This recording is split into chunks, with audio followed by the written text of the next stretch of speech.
Hey everybody, it's Toren here, Adobe Express Evangelist, Streetwear Photographer, creative, and today's pretty awesome. I'm actually coming to you guys live from New York City, and last night I flew in, or really yesterday afternoon, and I had this idea where I was like, I want to take a design that I've been working on social and turn it into like a crew neck, and I want to make a bunch of them for all my friends here in the city and do a photo shoot.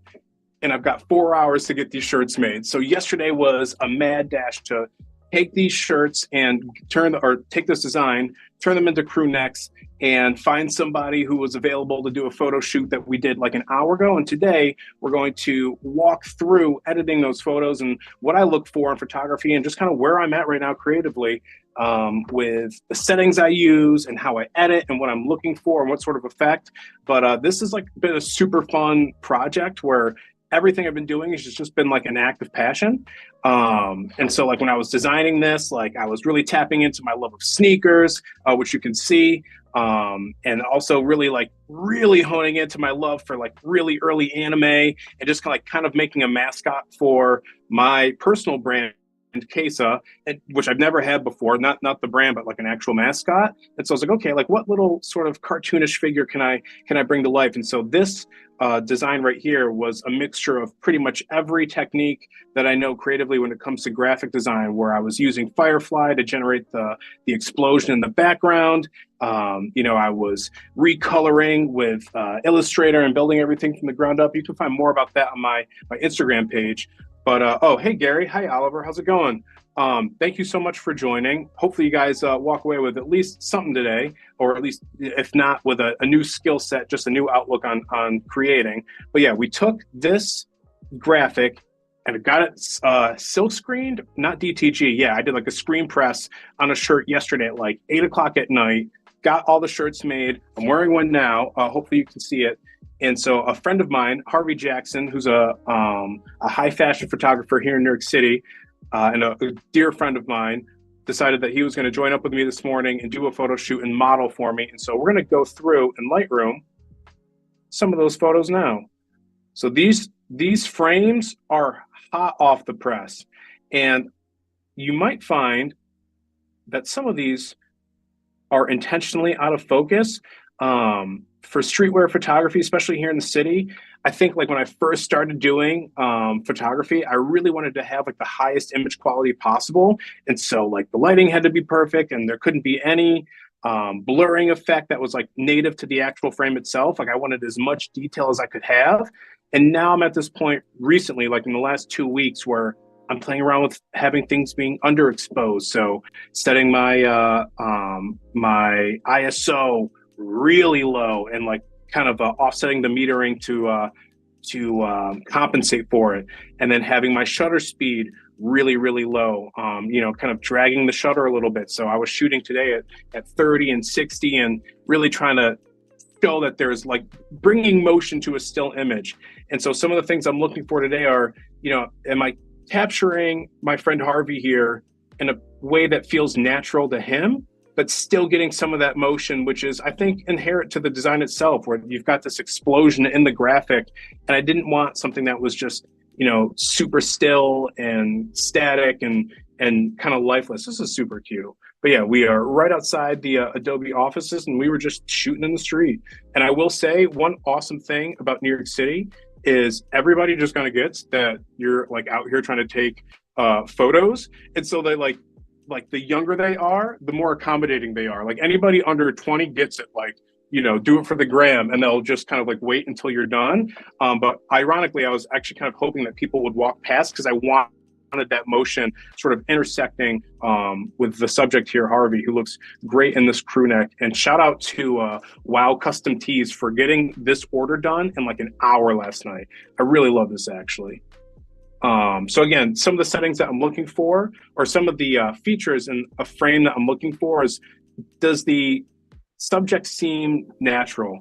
I got my start doing streetwear photography for a bunch of small, like, mom and pop shops. And so everybody who I used to model weren't professional models.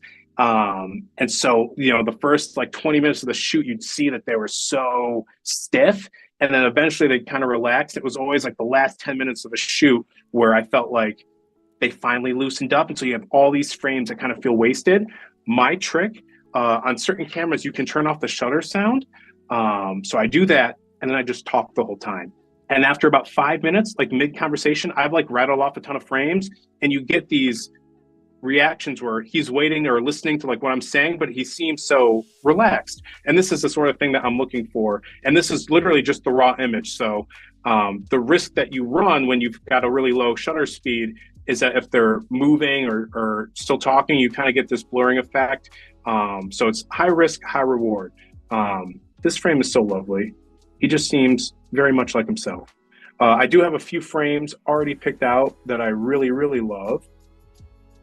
We were standing in front of some billowing smoke, and like this is just awesome. He was thinking about, he's actually giving me advice on camera settings because he does studio photography for Kenneth Cole and all these other high fashion brands. So he really knows his stuff. And he was putting on a seminar as he was modeling, which was truly impressive to say the least. But we're in Lightroom now, and I'm actually going to bring this over to Photoshop to do like my first few minor tweaks, and then we'll do more like global edits in just a second here. So I'm going to edit in Photoshop, and this will open up in just a second. And so what am I looking for when I'm editing? I'll tell you what I'm not looking for. I had a client one time ask me if I could make them slimmer. No, I would never.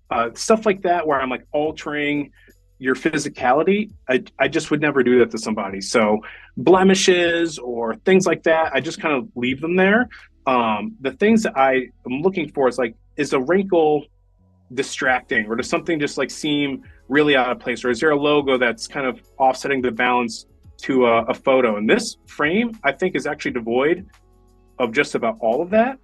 But what I would like to do is make it so it's ready for social. So this is in, I think 6x4. We'll find out in just a second, but I want it in 16:9, but I don't want to lose those two trees because he just seems so centered. So we're gonna increase the size of this and shimmy this on over and center it, and maybe just crop it a little bit so that the generative fill isn't the absolute slowest. And I think we got something decent with the framing. Got the rule of thirds going on here. I'm going to hit enter.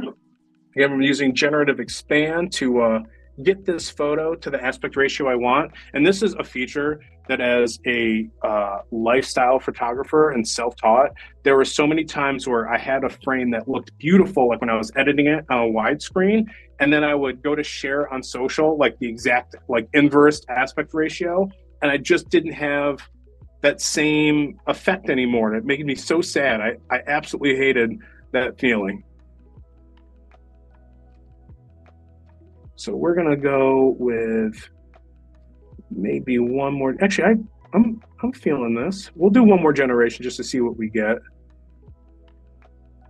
That's the cool thing about this. It's like, yes, it's using Firefly, and every time's a roll of the dice. But for every like 2 or 3 results that don't really land, you'll get like a miracle every now and again. You're like, oh my goodness, like it just kind of new.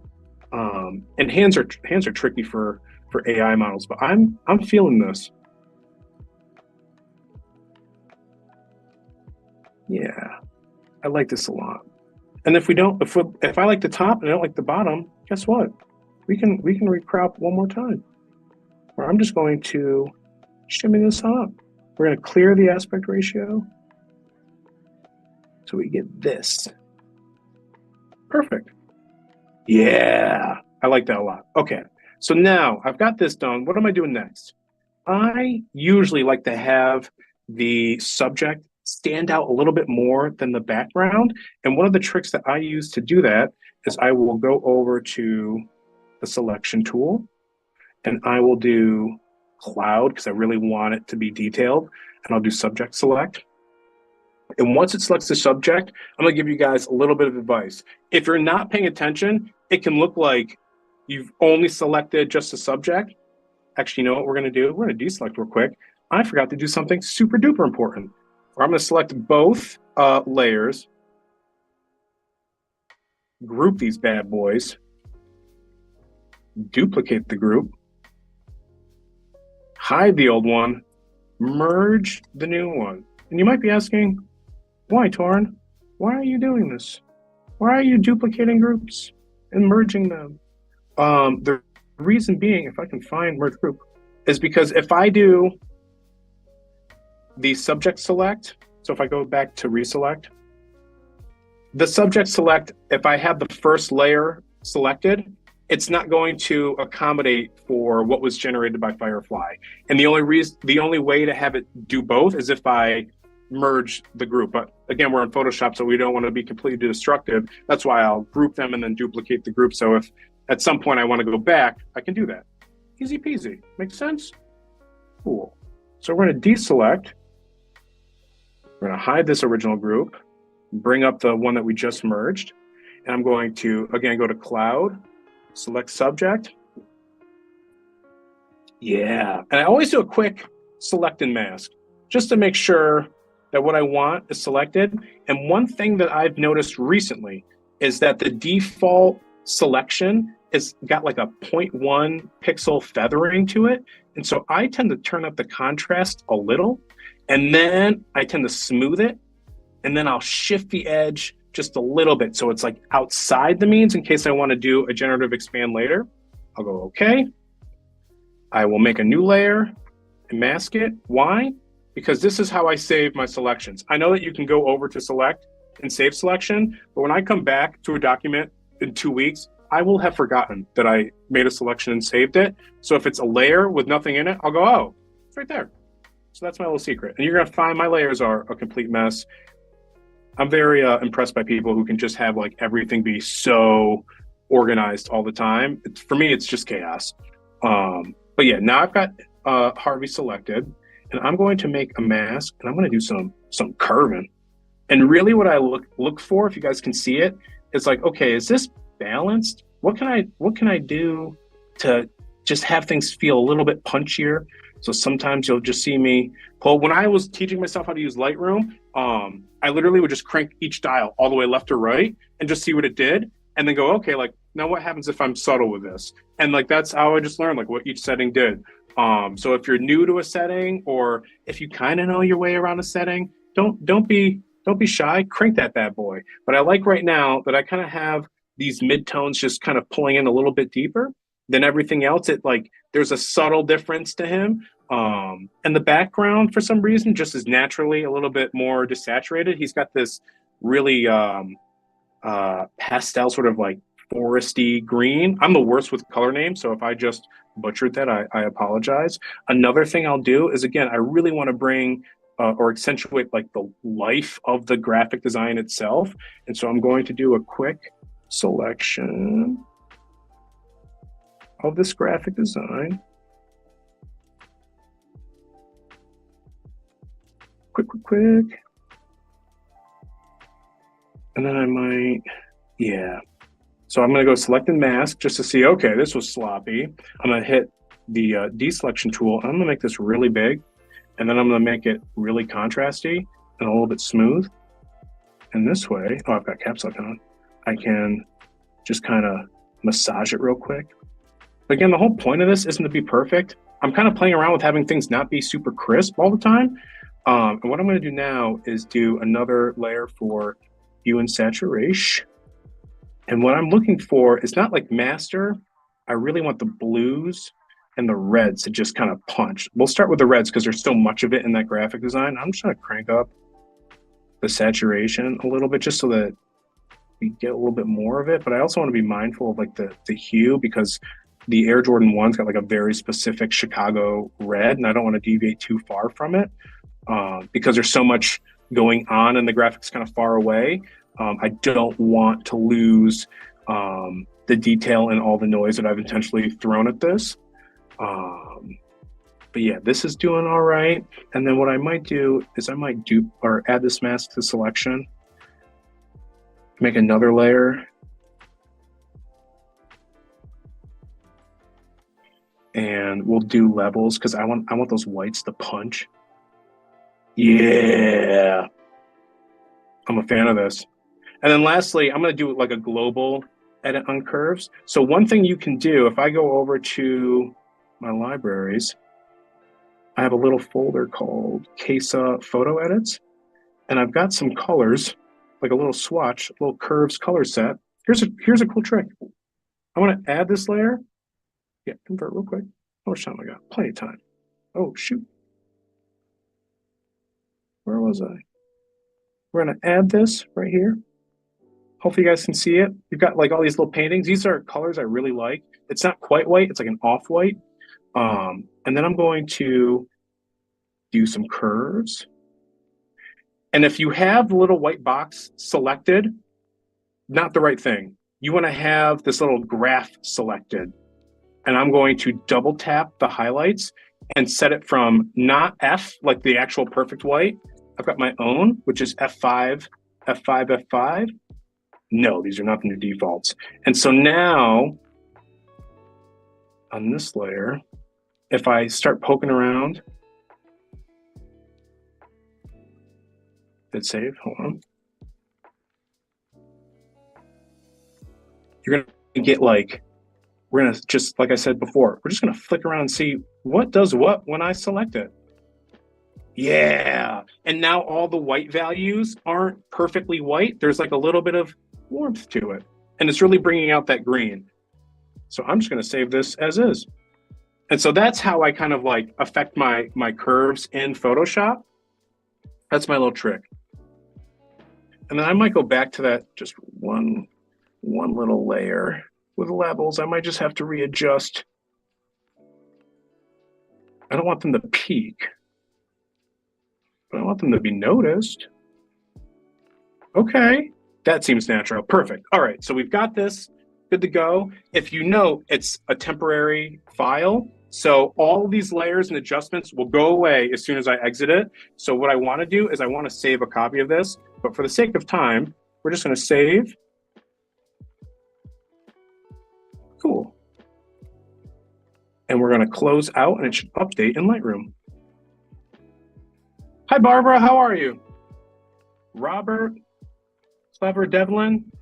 Thank you guys so much for coming in here. I really appreciate it. Spending time with little old me doing little old stuff. It's really a blessing. So we've got this saved, or it's still saving. It's a chunky file. Again, all these edits, especially like when you do generative expand at such a high resolution, because this is like the full resolution straight off the camera. If you look at the actual pixel size, like the resolution, it's 4,800 by 75. So at 240 PPI. So it's a chunky boy. But we're gonna close this. We're gonna pop back over to Lightroom, and it should update. Please update. This is a live stream. I'd love it if you did. I'd be really upset if you didn't. Sometimes if it's giving you like a little bit of trouble because you're also live streaming, if you just close, that's usually, like if you close Photoshop, that's when it will absolutely update in Lightroom. And now see, look, poof, here we go. We've got it as a new layer. We saw the original. But you see how this one's got a little bit more green to it? We're gonna play around with this because I don't know if I meant for so much green to be all over the place so much. I do like, you know, it sounds really contrived, but I love purple midtones, like a purple hue. I can do that by playing around with like the curve for green. But if I go down the color grading, for a while, there was a summer 22, all I did was this. I would just take the midtones and crank that bad boy to pink. And then I was like, voila, I'm done. Now I'm trying to have a little bit of subtlety. Sometimes I just go, okay, I've been pulling this thing in one direction for 6 months straight. Maybe dabble someplace else just to see if it works for me. But now it's starting to look really vintage. But again, I want to make sure that the graphic is still the focus here. So I might dehaze a little bit. Yeah.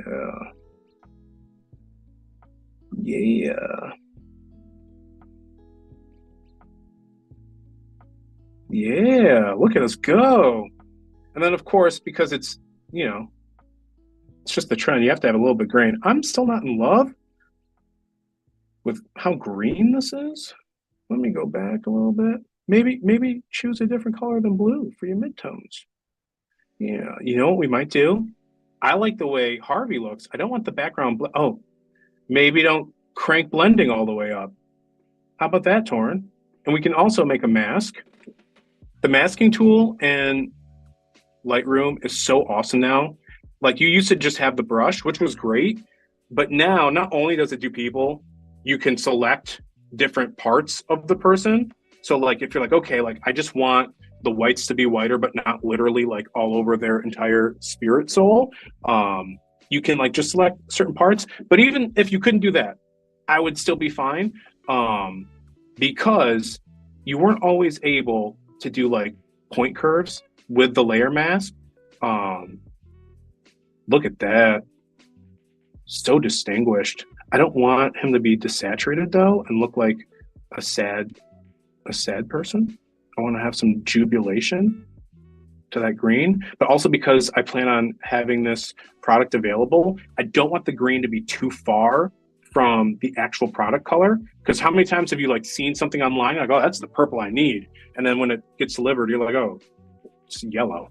Um, so yeah, this is kind of how I'm treating it. I don't want these shadows to be too dark. I want it to feel natural. Yeah, now he's popping out a little bit too much, just a titch too much. Let's go back to the global edits. And yeah, this is how I do photography for lifestyle and apparel brands. I really just go out with a feeling in mind and try to adjust my settings so that I can accurately bring that feeling to life, or honestly, more frankly, um, find that feeling out and about. It's kind of already existing.